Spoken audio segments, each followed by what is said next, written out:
latest news concerning the International Space Station. It's not only that they have an air leak, the life of the space station is older than it was supposed to be used for, but now they found microbes unknown to science. They were discovered on the International Space Station. And unknown microbes to science, this is bad news for human health, obviously. This is by Science Alert Jacinda Bowler. Now, the microbe here is the Methylobacterium geogalni. The menagerie of bacterial and fungal species living among humans and on our Earth is ever growing, and this is no exception in low-gravity environments such as the International Space Station, the ISS.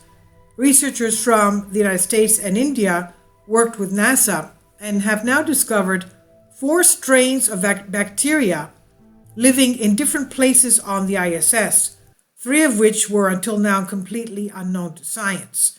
Now, are these new? And if they come back to Earth, what does that mean for us? Or were these always there and we just now discovered them? 3 of the 4 strains were isolated back in 2015 and 16.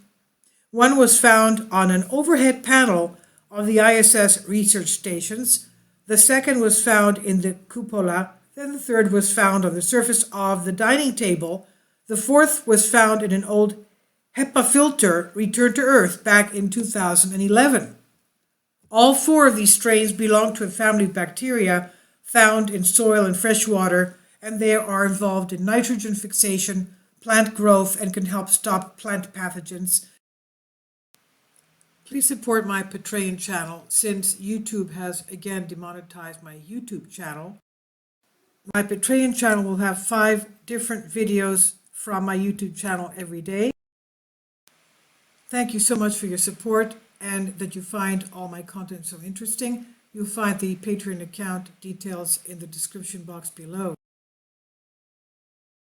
Basically, they're good bacteria and to have around if you're growing things. You might wonder what such soil bacteria were doing all the way up on the ISS.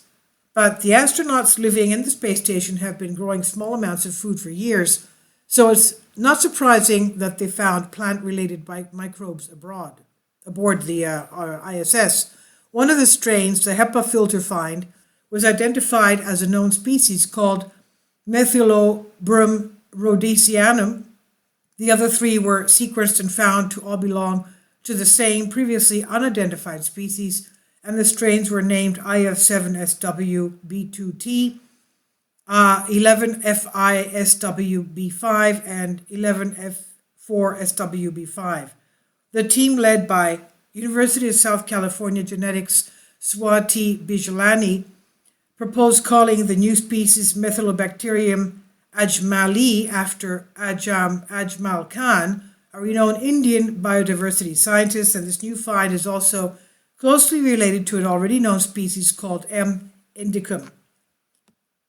Now, 2 of the team, Kashuri Venkateswara, I'm sure I'm not saying that right, and Nitin Kumar Singh from NASA's JPL, explained in their press statement. They said to grow plants in extreme places where resources are minimal, isolation of novel microbes that help to promote plant growth under stressful conditions is essential. Considering we already know that these microbes can serve and survive the harsh conditions on the ISS, the team put the 4 strains through genetic analysis to look for genes that could be used to help promote plant growth. The team writes in their study, the whole genome sequence assembly of these 3 ISS strains reported here will enable the comparative genomic characterization of ISS isolates with Earth counterparts in future studies. This will further aid in the identification of genetic determinants that might potentially be responsible for promoting plant growth under microgravity conditions and contribute to the development of self-sustainable plant crops for long-term space missions in the future. The researchers found that one of the ISS strains, the IF7SWB2T, had promising genes involved in plant growth, including a gene for an enzyme essential for cytokinin, which promotes cell division in roots and shoots. They said there's much more research to be done here. The researchers acknowledge that they've barely scratched the surface of microbial diversity on the space station. Around 1,000 samples have already been collected on the ISS but are still waiting a trip back to Earth. So just imagine the exciting spacefaring microbes we're yet to discover. The research has been published in the Frontiers in Microbiology, and it's by Jacinta Bowler Science Alert, and it's on Bended Reality. Thank you for your support.